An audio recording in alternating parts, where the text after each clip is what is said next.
دلم میخواد سر شب جمعه با امام زمان کربلا بودم، به دنبال یوسف زهرا در به در سوی کوچه ها بودم.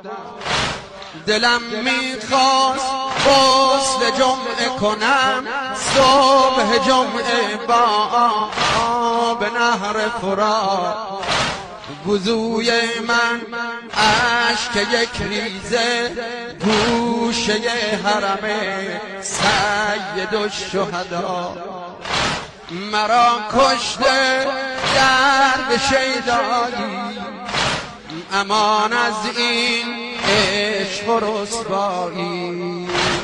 بیا ای حلال مشکل ها